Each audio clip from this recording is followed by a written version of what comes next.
Izin ke. Assalamualaikum warahmatullahi wabarakatuh. Alhamdulillahilladzi akhlada al-alam binuri nabiyhi sallallahu alaihi wasallam wa bi baqa'i dhurriyyatihi sallallahu alaihi wasallam. Asyhadu an la ilaha illallah wa asyhadu anna Muhammadan abduhu wa rasuluh. Allahumma fassalli wa sallim wa barik alaihi amma ba'du. Puji syukur kepada Allah Subhanahu wa taala. Alhamdulillah. Saya jarang-jarang ikut sholawat musiknya kenceng. Ajib, Bib. Luar biasa. Love you, Bib. Habib baru datang langsung love you sama emak-emak ya kan. Bapak-bapak cemburu. Dan syukur ini tidak sah kecuali berselawat kepada yang mengajarkan syukur. Baginda Nabi Muhammad SAW. Salah satu nama beliau adalah Abdus Syakur. Hamba yang maha bersyukur. Namun kita tidak semua bertemu Nabi. Tidak juga semua dapat mimpi bertemu Nabi. Jangankan Bapak Ibu, kadang kiai pun belum ketemu Nabi dalam mimpi. Mau mimpi ketemu Nabi Bapak Ibu? Beneran? Serius? TikToknya sama Nabi. Jangan TikToknya sama yang gak jelas ya. Karena sering yang ketemu dalam mimpi yang sering ditonton sebelum tidur. Nanti kalau ibu-ibu nonton Habib Abdurrahman Alatos sebelum tidur ke bawah mimpi. Ya Bib.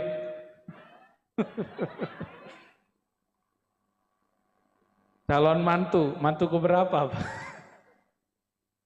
Ada kiai iseng. Baik. Waduh, rame toh ya. Karena kita tidak bertemu Rasulullah sallallahu alaihi wasallam. Alhamdulillah kita bertemu orang yang ilmunya bersambung kepada Rasulullah sallallahu alaihi wasallam. Maka takzim saya kepada semua para kiai, semua para masyayikh, ketua MUI, imam-imam masjid, guru-guru ngaji, muallim-muallim di pesantren, dan semua yang menghidupkan sunnah Nabi SAW. Ya. Mohon izin, mohon ridhonya saya duduk dan menjelaskan tentang Nabi Muhammad SAW. Nabi mengatakan tuba liman ro'ani. Udah menjadi syair. Itu hadis Nabi. Al-Jami'us betul ditulis oleh Imam Suyuti dan hadisnya sahih. Sungguh beruntung siapa yang memandang kepadaku. Tapi yang tidak memandang Nabi, Nabi ulang itu 3 kali, di hadisnya ada yang 7 kali. Maka beruntung yang memandang orang yang pernah memandang aku. Yang memandang Rasul namanya sahabat. Di akhir zaman, yang ruhaninya memandang ruhaniah Rasulullah disebut ikhwan. Rasulullah mengabarkan nanti di akhir zaman akan muncul ikhwani. Itu ruhnya memandang ruhaniah Rasulullah sallallahu alaihi wasallam. Abu Jahal ketemu Rasul atau ketemu Muhammad bin Abdullah? Abu Lahab melihat Muhammad bin Abdullah enggak? Lihat. Tapi dia tidak lihat Muhammad Nabiullah. Dia tidak lihat Muhammad Rasulullah sallallahu alaihi wasallam. Maka kalau mandang kiai, mandang ustadz, jangan lihat mukanya, muka orang Jawa. Bukan itu yang dilihat, lihat ruhnya. Ruhaniyahnya bersambung kepada Rasulullah sallallahu alaihi wasallam. Maka Nabi ketika mengatakan beruntung yang memandang aku atau yang memandang orang memandangku atau yang memandang orang yang memandang setelah itu terus sampai akhir zaman. Maka selama masih ada orang yang berguru tentang Nabi Muhammad dan yang paling pasti zuriat Nabi Muhammad sallallahu alaihi wasallam. Zuriat artinya apa zuriat? Keturunan. Kalau keturunan berarti bapaknya keturunan Rasulullah sallallahu alaihi wasallam. Minimal dia lihat emaknya, lihat bapaknya, lihat kakeknya. Maka kata tuba, tuba itu salah satu pohon keberkahan di surga. Naungannya akan menaungi orang itu di dunia dan akhirat. Maka saya mengatakan dari hati paling dalam, inni uhibbu dzurriatan Nabi sallallahu alaihi wasallam wa warasatahu. Saya mencintai zuriatnya dan pewaris-pewaris ilmunya. Zuriatnya para sayyid, para habaib. Sedangkan pewarisnya para kiai. Dan tuba, beruntung, sungguh beruntung, alfa marrah, 1000 kali. Jika dia sayyid, dia juga alim. Dia jika alim, dia juga syarif sayyid. Dan hampir semua pendiri pesantren, pengajar pesantren, itu zuriat ulama-ulama sayyid di masa dulu. Cuma sayangnya para kiai dulu tidak seperti orang Arab menyimpan nasab. Saya tadi tidak sempat ziarah kepada Mbah Jabar atau As-Sayyid atau As-Syarif Abdul Jabbar. Beliau juga zuriat Nabi Muhammad sallallahu alaihi wasallam. Dan pendiri-pendiri pesantren di tanah Jawa ini kebanyakan zuriat beliau. Maka mencintai para kiai ini juga cinta kepada zuriat Nabi sallallahu alaihi wasallam ya. Tapi famnya sudah nggak ada. Kalau Habib Abdurrahman masih ada, Al-Attas. Benar Bib ya? Ya, mohon maaf kalau salah Habib. Sahih ya? Alhamdulillah. Barakallahu fikum. Mau cerita nggak Bapak Ibu? Mau cerita apa teori? Hah? Teori. Nah, kalau bapak-bapak maunya ngaji serius. Kalau ibu nggak maunya cerita. Nah, kita gabung aja ya.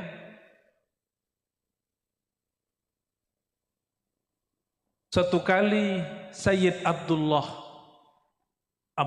ini nama lainnya Az-Zabihan, Az-Zabih As-Sani lebih tepatnya. Sayyid Abdullah pulang dari berdagang. Sampailah di kota Mekah. Ternyata di sekitar kota Mekah saat itu banyak orang Yahudi, baik kaum perempuan ataupun laki-laki. Dan semuanya mereka ini hafal kitab Taurat. Ketika sampai di suatu gang, Sayyid Abdullah bin Abdul Muttalib dipandang oleh seorang perempuan Yahudi yang hatinya tajam. Apa kata si perempuan ini? Wahai hamba Allah, masuklah ke rumahku, nikahi aku. Mau nggak digituin mas? Mau digituin? Jadi Said Abdurrahman, Habib Abdurrahman jalan nih, tahu-tahu ditarik masuk rumah, Beb kawin yuk gitu. Kan gawat itu. Tapi jamaahnya Habib mau katanya, mau ya? Sayyid Abdullah bin Abdul Muttalib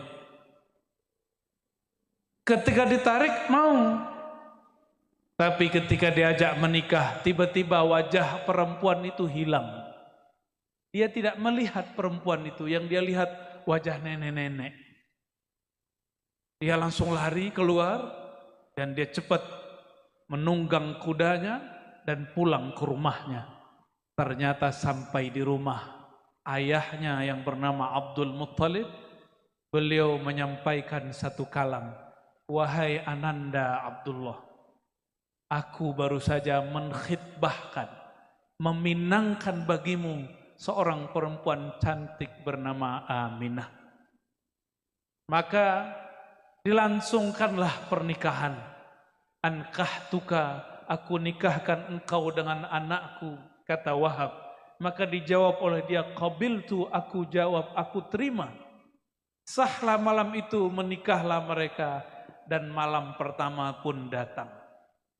Kalau malam pertama, gak usah dibayangkan ya. Ya, yang belum doa aja. Nyicil-nyicil ngapalin doa bismillahirrahmanirrahim syaiton. Nah, nyicil-nyicil doa. Yang belum hafal. Yang sudah hafal gak usah dihafalin lagi, berarti curigai nanti.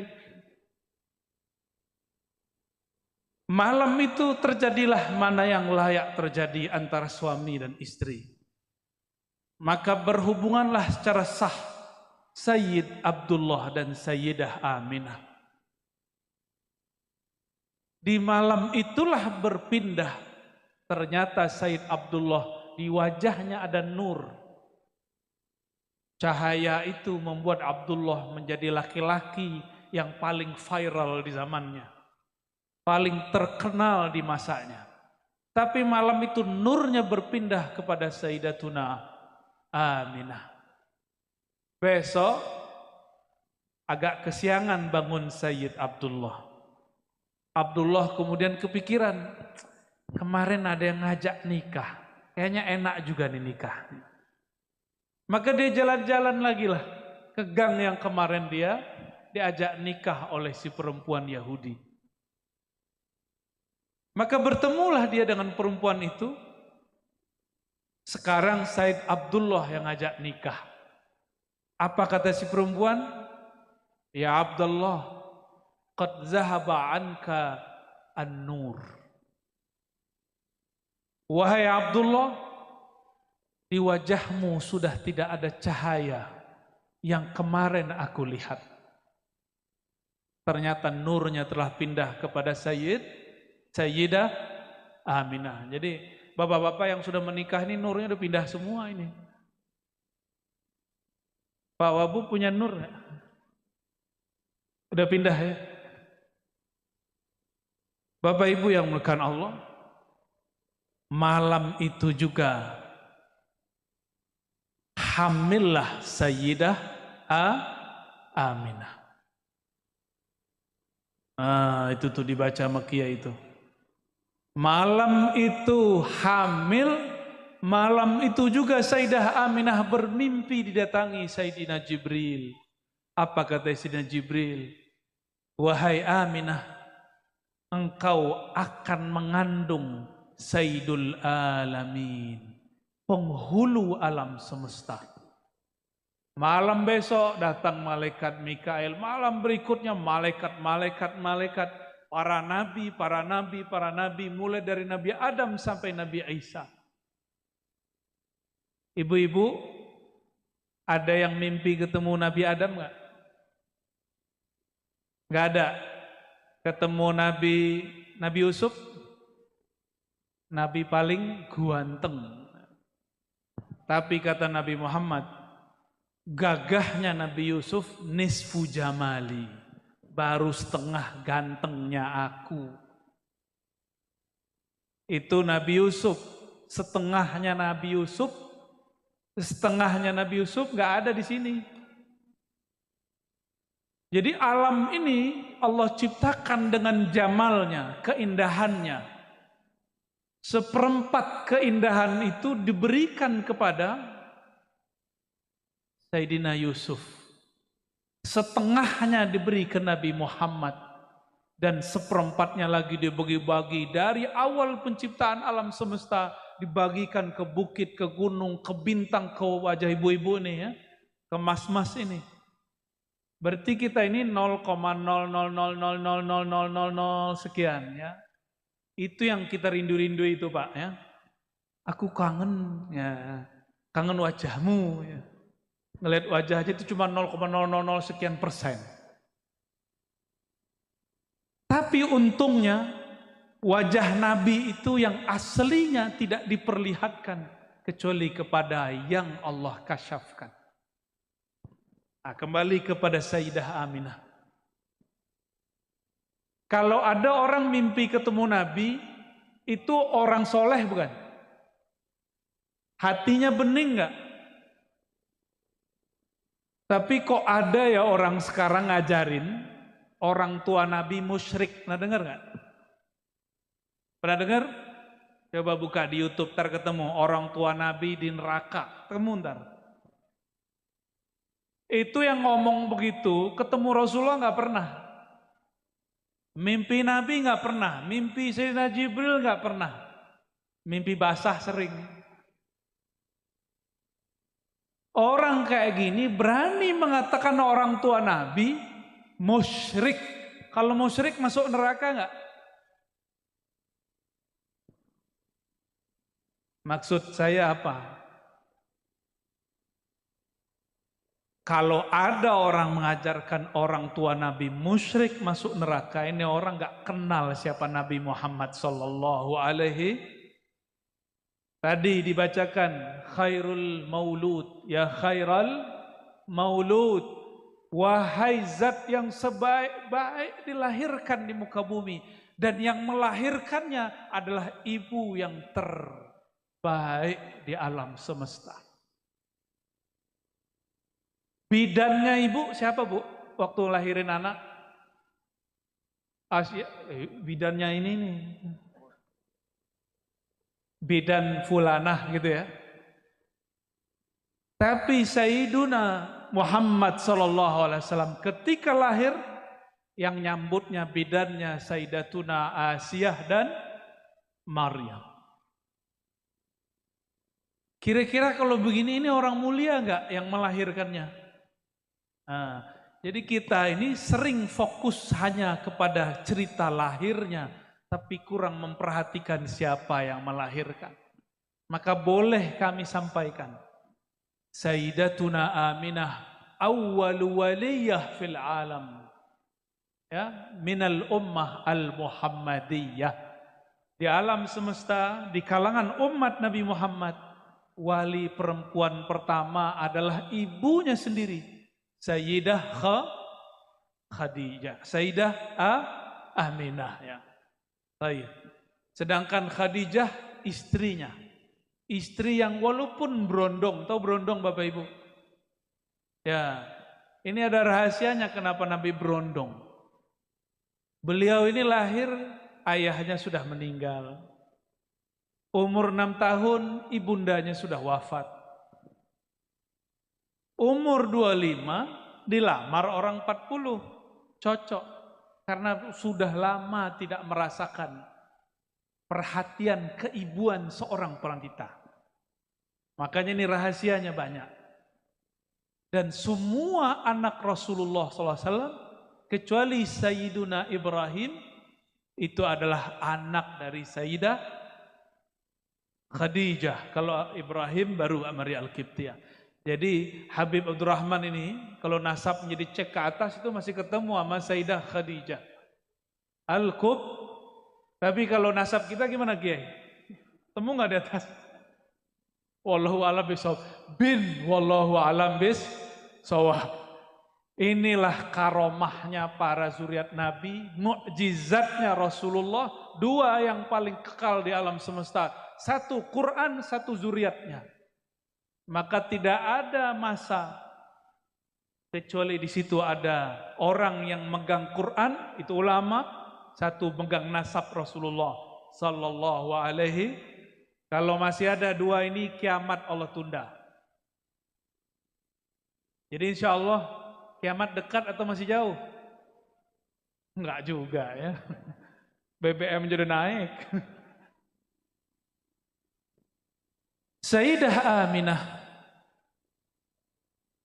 malangnya seorang istri, baru 3-4 bulan, bahkan di riwayat lain 2 bulan hamil.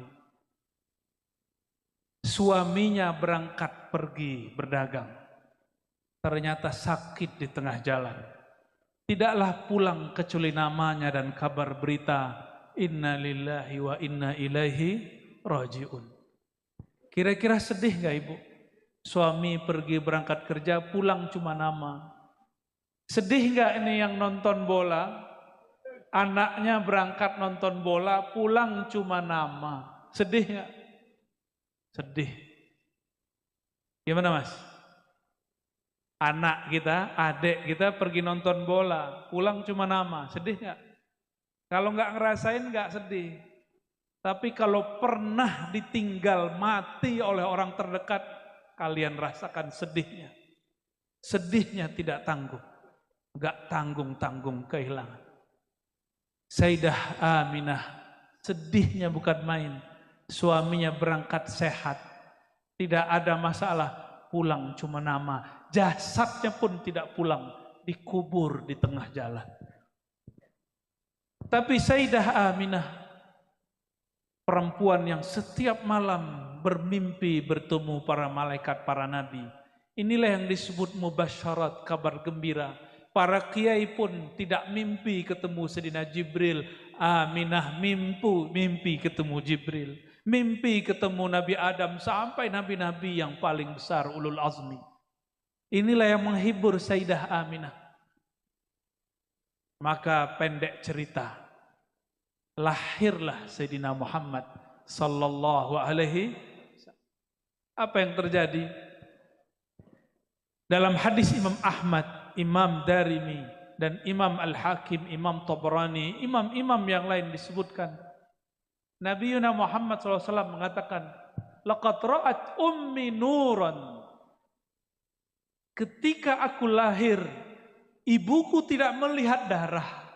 Yang dilihatnya apa? Nuran, cahaya. Maka Nabi Muhammad SAW, salah satu namanya adalah An-Nur. Inilah yang disebut di dalam surat An-Nur ayat 35. Allahu nurus samawati wal ard. Allah adalah cahaya, sumber cahaya langit dan bumi. Masalu nurihi, nur yang kedua kata Imam Qadiyat dinukil daripada imam-imam tabi'in dan sahabat. Nur yang kedua, Nur Muhammad sallallahu alaihi. Tapi hari ini muncul ustadz-ustadz gadungan. Apa kata dia? Nur Muhammad gak ada. Gak ada kajian Nur Muhammad, bid'ah. Wah, mau ditangkap nih Kiai.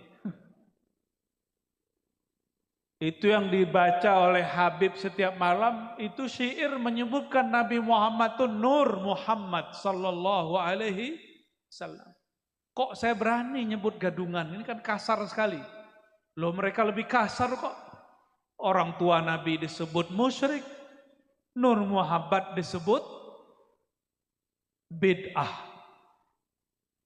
Di negara seberang, jiran, ada seorang ustadz bilang apa? Nur Muhammad itu ajaran Majusi. Pernah dengar nggak? Majusi apa? Nyembah apa Majusi? Nyembah api. Itu Jahilun bin Murakkabin. Udah jahil murakkab. Apa Bib? Kencengin Bib, namanya Bib. Pakai mic Bib. Orang lah udah jahil plus murakkab berarti double. Double. Ngeri kali Bib. Ada loh orang begitu dan dapat panggung. Tapi itulah akhir zaman. Itulah akhir zaman. Maka nanti jangan heran ciri-ciri orang yang telah menyimpang dari Ahlus Sunnah wal Jamaah suka ngaji begitu. Membicarakan orang tua Nabi masuk neraka, musyrik. Yang kedua, menolak kajian cerita riwayat tentang Nur Muhammad sallallahu alaihi wasallam. Nih cek nanti ya, di sekitar kita nanti ada nggak begitu. Itu harus diluruskan benar-benar. Padahal Nur Muhammad ada di Quran. Apa kata Nabi tadi? Laqad ra'at ummi nura. Ibundaku Aminah tidak melihat apa-apa kecuali nur, cahaya. Di saat Sayyidatuna Aminah melihat cahaya, cahaya itu membuat mata Aminah, beliau di Mekah tapi matanya melihat sampai kepada negeri Syam, negeri Rum, negeri Persia. Itu Persia punya majusi, apinya padam. Seumur-umur itu api nggak pernah padam. Aminah lihat padam. Rom punya singgasana yang tinggi, itu pagar-pagarnya roboh.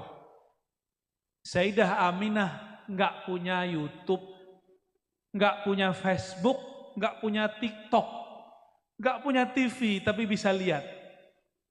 Itu pakai apa ngelihatnya? Pakai nur Muhammad sallallahu alaihi wasallam. Maka kalau dalam syair-syair disebut nur, itulah rahasianya. Jamaah yang dimuliakan Allah Subhanahu wa taala. Kemudian baginda Nabi Muhammad sallallahu alaihi wasallam disusui oleh keluarga pamannya Hamzah. Setelah itu ada pasar khusus seperti di lapangan singgahan ini. Itu ngumpul ibu-ibu yang ingin menyusui orang-orang Mekah. Ibu-ibu ini berasal dari satu negeri dan satu suku kabilah namanya Sa'diyah, Bani Sa'ad. Dari semua ibu-ibu yang antri, tidak ada satupun yang minat dengan seorang perempuan yang bernama Halimah Sa'diyah. Kenapa? Udahlah bajunya kucel, badannya kurus. Semua emak-emak sama bapak-bapak takut kalau yang nyusuin Halimah, anaknya nanti kehausan. Anaknya nanti kurang susu. Akhirnya sudah habis, sudah pulang semua emak-emak yang gendut-gendut. Ya. Dulu belum ada KB, tapi perempuan minum air aja udah langsung menjadi daging. Ya. Apalagi minum susu. Walhasil Nabi Muhammad ini juga diputer ke emak ini nggak mau, emak ini nggak mau, padahal seger-seger. Tahu Pak Bupati, Wakil Bupati, yang seger-seger gimana? Tahu ya? Badannya seger. Tapi Sayyiduna Muhammad kecil tidak pernah minat. Kenapa? Hampir semua ibu-ibu seger itu ketika menawarkan air susunya, menawarkan bagian kiri. Kecuali wanita kurus bernama Halimah Sa'diyah. Yang pertama dia kasih bagian kanan.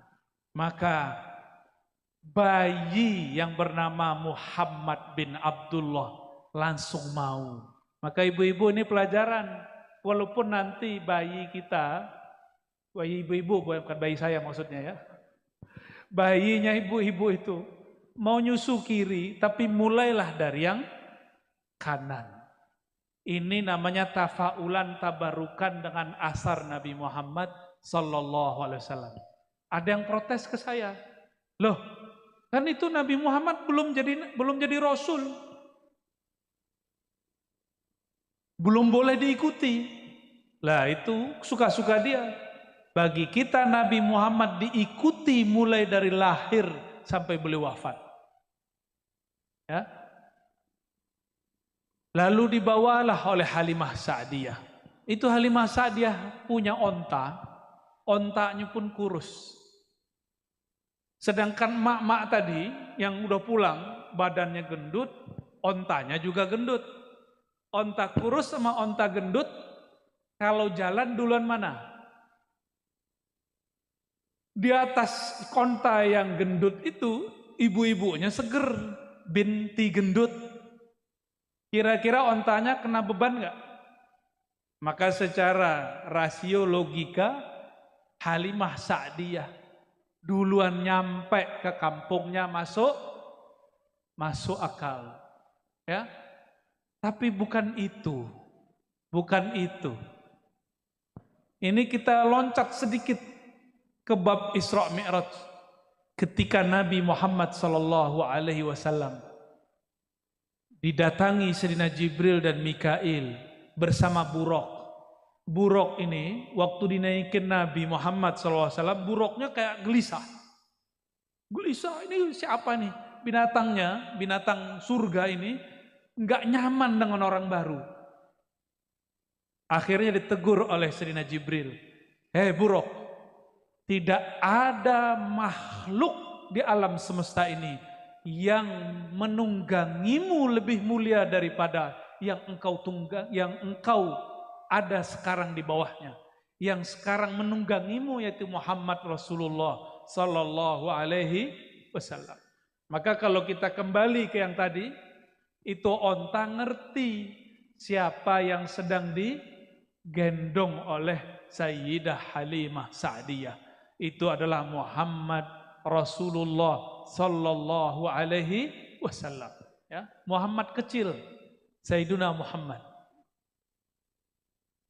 Lalu disebutkan dalam semua kitab maulid, dalam semua riwayat Nabi Muhammad SAW, ketika beliau sampai di Bani Sa'diyah, Halimah Sa'diyah punya ternak, ternaknya nggak pernah bagus. Semenjak Nabi Muhammad nginjak-nginjak kakinya di situ, ternaknya jadi bagus. Susu dombanya, kambingnya jadi ramai. Pendek cerita, beliau kemudian menjadi anak-anak berumur 5 tahun. Ternyata Halimah punya anak seumuran Nabi Muhammad sallallahu alaihi wasallam. Main-main di suatu padang rumput. Jangan bayangkan padang rumputnya seperti di Mulia Agung, benar namanya kampungnya. Mulia Agung, di sini rumput, masya Allah, masih keren lah, masih banyak lah. Di sono jangan dibayangkan padang rumput seperti di sini. Padang rumputnya dikit-dikit. Kemarin Pak Wabub Haji, lihat nggak rumputnya dikit, dikit sekali.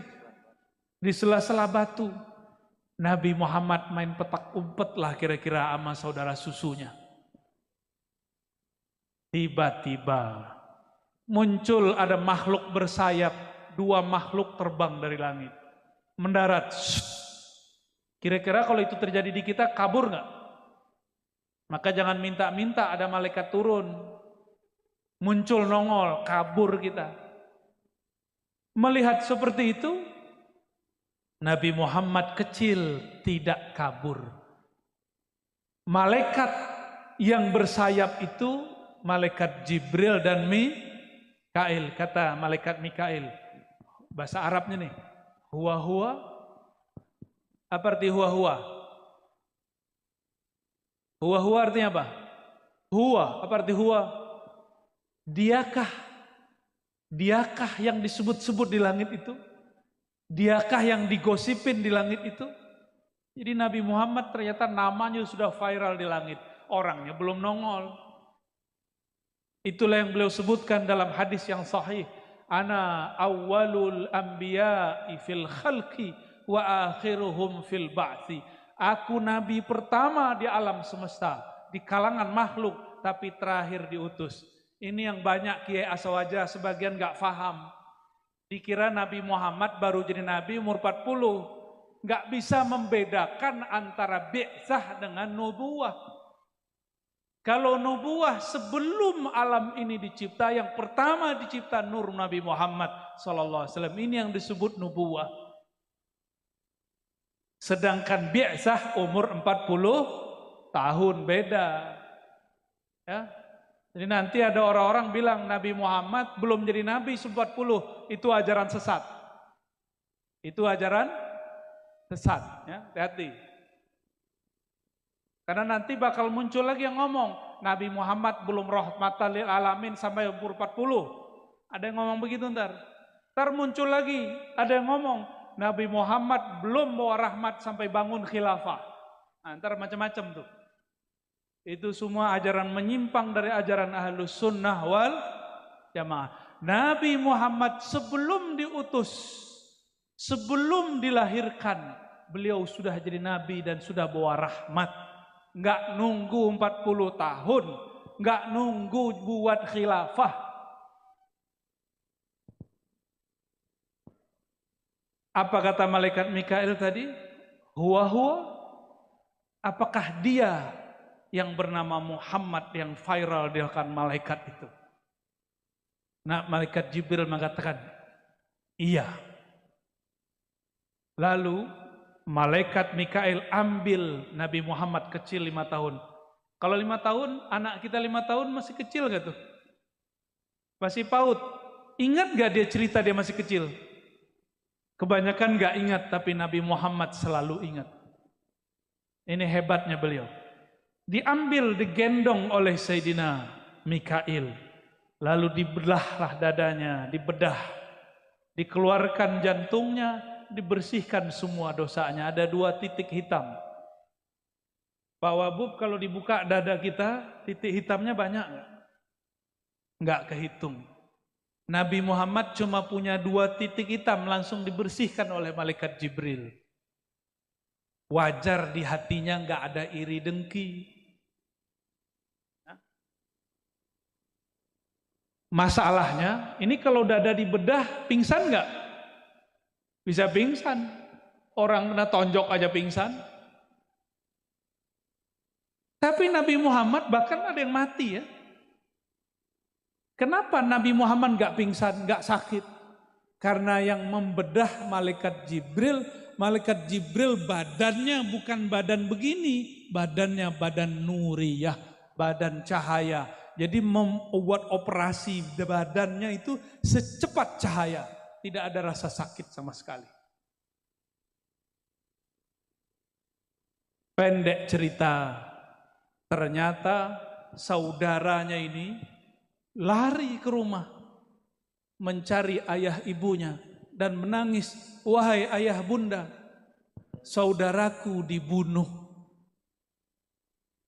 Sayyidah Aminah kalau dengar dibunuh pasti stres, maka Halimah yang menjadi ibu susunya saat itu kemudian mengejar langsung.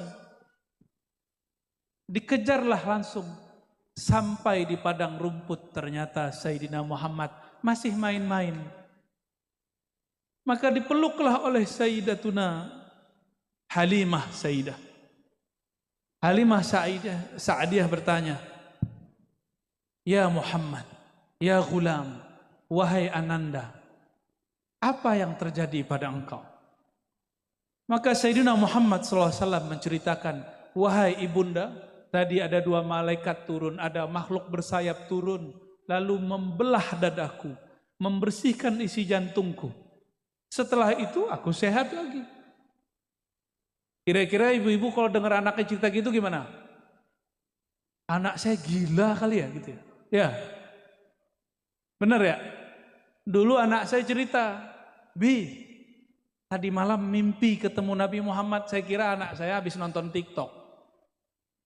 Ternyata beneran dia mimpi ketemu Nabi Muhammad Sallallahu Alaihi Wasallam. Saya yang nggak ngerti. Nah itu terjadi. Kalau mimpi pun kita nggak percaya, gimana kira-kira kalau itu terjadi. Tapi Halimah Sa'diyah mendengar seperti ini, dia langsung gendong anaknya pulang. Nabi Muhammad anak susuannya. Apa katanya kepada suaminya? Wahai suamiku, esok kita kembalikan Ananda Muhammad kepada ibunda kandungnya. Sampailah besok di kota Mekah. Apa kata Sayyidah Halimah Sa'diyah? Wahai saudariku Aminah, tahukah kamu apa yang terjadi pada anak kita Muhammad? Dia hampir saja terbunuh. Katanya ada orang yang membelah dananya, lalu jantungnya diambil. Kira-kira kalau diceritain begitu, ibu-ibu ketakutan nggak? Nggak ketakutan. Tapi Aminah tersenyum. Apa kata beliau?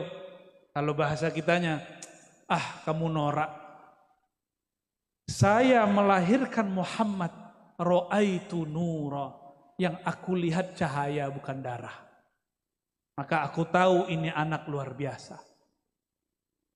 Nabi Muhammad Sallallahu Alaihi Wasallam. Lalu Nabi Muhammad hiduplah di Mekah. Ini nggak mungkin saya ceritakan semua.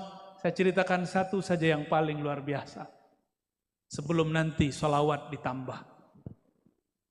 Nabi Muhammad SAW mengatakan, ketika aku melewati pohon-pohon, melewati bukit-bukit, gunung-gunung, bebatuan, ma marartu bi syajarin wala hajarin illa wa yusallimu alaihi.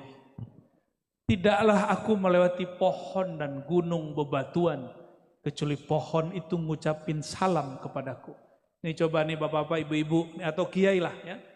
Pak Kiai, kalau pulang ntar pohonnya diluk gimana Pak Kiai? Assalamualaikum Pak Kiai. Lari itu Pak Kiai itu. Padahal beliau umurnya sudah seumuran Rasulullah ini. 60 Pak Kiai? 60. Itu pohon kalau diluk ngomong, Assalamualaikum Pak Kiai. Lari beliau. Kalau Habib gimana Habib? Lewat di bukit, ini kan Tuban ini banyak bukit bebatuan. Terus batunya diluk, manggil, Assalamualaikum Habib. Kira-kira gimana Habib? Kalau gunung kembar ya tak rangkul pisan mbek anak.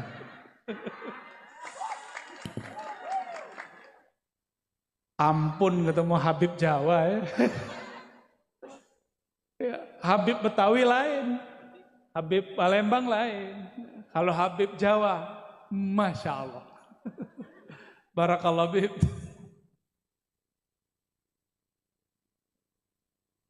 Nabi Muhammad melewati gunung, ini bukan gunung kembar Habib. Itu gunungnya bergetar. Pohonnya diluk dan semuanya mengatakan, Assalamualaikum ya Nabi Allah.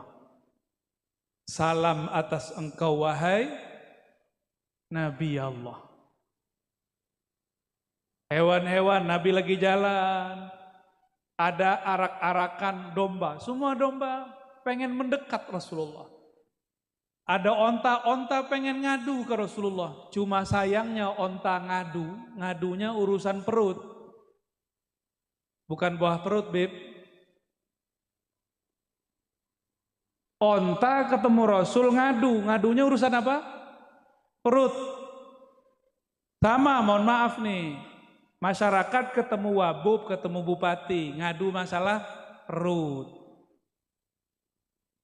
Coba onta kalau punya akal, ketemu Rasulullah seharusnya bukan urusan perut yang diadukan. Yang diadukan apa? Wahai Rasulullah, beri syafaat, aku masukkan aku ke dalam surga. Itu seharusnya. Ternyata waktu dulu Rasulullah punya majelis duduk-duduk begini, tatakan punggungnya pohon kayu. Itu kayu ketika dibuatkan mimbar, ditinggal oleh Rasulullah nangis. Coba ibu-ibu dengerin pohon nangis, kabur pasti pengajian. Ini pohon Hanna Hanina. Dia menangis karena dia rindu merasakan punggung Rasulullah Sallallahu Alaihi Wasallam. Akhirnya itu semua sahabat yang hadir dengar. Berarti sahabat ini punya karomah mendengarkan suara tangisnya kayu-kayu. Turunlah Rasulullah dari mimbar. Nabi elus ditanya, wahai kayu. Tuh Nabi bisa ngomong sama kayu. Coba kalau Pak Kiai bisa ngomong sama kayu, kita ngomong, Pak Kiai sudah begini ya. Paling tinggi kita bilang, Kiai udah majeduk, kejedot palanya sama dinding. Tapi Rasulullah SAW ngomong, dielus, dan tidak ada satu sahabat pun yang mengatakan Rasulullah itu gila. Kenapa? Rasulullah dan para sahabat sama-sama mendengarkan tangisnya. Dielus seperti anak kecil kemudian berhenti nangis. Ditanya, wahai kayu, engkau pilih jadi sandaranku di dunia atau masuk surga? Apa jawaban si kayu? Apa jawaban dia? Masuk, tapi menurut saya itu juga kurang benar, kurang sempurna. Walaupun lebih tinggi daripada onta. Makanya kalau sholawat jangan minta onta utangnya dibayarin. Kalau udah doanya Habib tuh, ya Allah semoga yang hadir terbayar utangnya, aminnya kenceng. Jadi niat hadir sholawat bukan karena cinta Rasul, tapi supaya utang terbayar. Remeh amat sholawatnya. Sholawat begitu, sholawat onta, tahu? Sholawat onta begitu. Ketemu Rasulullah hanya urus masalah perut. Untuk onta itu udah keren, hebat. Dia tahu itu Rasulullah. Tapi kalau kita punya akal, punya kolbu, nggak pantas sholawat minta onta. Sholawat minta Avanza ya. Sholawat minta, sekarang yang lagi tren apa nih? Roksa Bu ya, roksa. Idza kunta fi dhiqin aw fi faqrin aw fi maradin fa akthir bis salati ala Muhammad. Sallallahu alaihi wasallam. Syuf, kaifa hada? Ah itu lain cerita, Bib. Ulang cerita gimana tadi antum bilangnya tadi gimana hadir biar lunas utangnya, kita mendoakan. Memang mereka semua ini amin berarti nandakno utang ini banyak. Tapi ada tapinya. Idza kunta fi dhiqin aw fi faqrin aw fi maradin fa akthir bis salati ala Muhammad. Ane jelasin, Bib. Ya marhab. Ane jelasin. Sholawat tuh niatnya karena apa? Karena cinta ke Nabi atau cinta ke diri? Mahabbah ma Rasul SAW. Oke, dah. Kalau cinta ke Nabi dapat berkah, punya penyakit sembuh. Bukan karena kita ingin sembuh tuh sholawat, itu kebalik. Orang seperti ini di dunia dapat syafaat, tapi di akhirat belum tentu. Nanti ketika datang di hari kiamat nanya, wahai Rasulullah syafaati saya, Nabi nanti jawab, kan sudah dibalas di dunia, utangmu lunas kan? Ya. Dadosnya pripun Bu, fi dunia hasanah wa fil akhirati hasanah. Nah, maka niatnya harus akhirat. Nih saya kasih tahu Bapak Ibu. Saya dulu lama ngamalin sholawat pengen kaya, nggak kaya-kaya. Saya punya sakit nggak sembuh-sembuh. Tahu-tahu ditegur sama guru saya, seorang sayyid, seorang mursyid juga. Apa kata beliau? Kamu sholawat niatnya apa? Mau kaya, kiai? Norak. Loh kenapa? Kalau kamu niat mau kaya, kaya itu di dunia. Tapi kalau kamu niat sholawat untuk akhirat, dunia terbawa. Maka semenjak saat itu, teringatlah saya kalam Imam Abul Hasan Syazili. Apa kata beliau? Abghadul ibad ilallah. Hamba yang paling dibenci oleh Allah. Siapa? Orang yang amila amal al-akhirah, beramal amal akhirat seperti sholawat, baca Quran, haji umroh, tapi niatnya ghardan min aghradid dunya, untuk urusan duniawi. Ini yang ngomong Imam Abul Hasan Syazili, beliau seorang syarif, zuriat Sayyidina Al-Hasan. Jadi tugas kita kalau antum Habib, antum Kiai, tugasnya mendewasakan umat, bukan membiarkan umat sholawat untuk urusan remeh. Kita naikkan spiritual mereka yang tadinya sholawat hanya untuk urusan izalati faqrin atau maradin, liqada'i hajatin, sekarang kepada yang lebih tinggi. Apa yang lebih tinggi? Syafaat Nabi fid darain, syafaat Nabi di dunia plus akhirat. Jangan hanya urusan dunia. Tugas kami itu Bapak Ibu, ya. Maka saya minta ampun kepada Allah jika dulu pernah mengajarkan kalau kamu sakit sholawat itu belum selesai, masih koma, harus diteruskan. Coba lihat sholawat tibil kulub. Yang pertama kulub atau jasad. Allahumma sholli ala sayyidina Muhammad tibil kulub. Kulub dulu, baru nanti abdan, baru nanti absor. Karena kolbu urusannya akhirat, badan urusannya dunia. Akhirat dulu, ya. Nah, utang kita kepada Allah dan Rasul lebih besar. Nah, Bapak Ibu yang melakukan Allah, Nah itu kalau mau naik pangkat. Tapi kalau mau kayak kemarin-kemarin nggak apa-apa. Sholawat biar bayar utang. Itu ada ijazahnya boleh. Ini disebut sholatul awam. Sholat orang awam. Tapi kalau sholawat al-muhibbin al-arifin, sholawat orang yang kenal Allah, kenal Rasulullah, nggak begitu. Ya, sholawatnya karena Allah layak karena Rasulullah layak disolawatin. Nih saya tanya ke Pak Bupati, Wakil Bupati. Nih contoh nih Pak Wakil, ini belum Rasul nih. Saya puji-puji lagi di majelis. Saya punya pesantren. Nih saya puji-puji ini, Wakil Bupati adil, amanah, bla bla bla bla.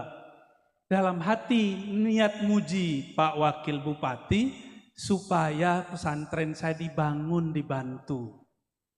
Berarti niatnya apa? Memuji Pak Wakil Bupati. Dunia. Benar, udah bagus, bangun pesantren kan bagus. Bagus nggak? Bagus. Tapi memuji Pak Wakil Bupati bukan karena dia terpuji. Karena saya ingin dapat sesuatu. Boleh nggak? Boleh. Tapi Pak Wakil Bupati langsung tahu. Ini Kiai mulai muji ada maksud nih. Ya. Maka itu Kiai nggak bisa jadi teman ngopinya Pak Wakil Bupati. Karena dia deketin saya ada proposal setelah muji. Boleh nggak? Boleh, tapi elok nggak? Ada orang muji Pak Wakil Bupati.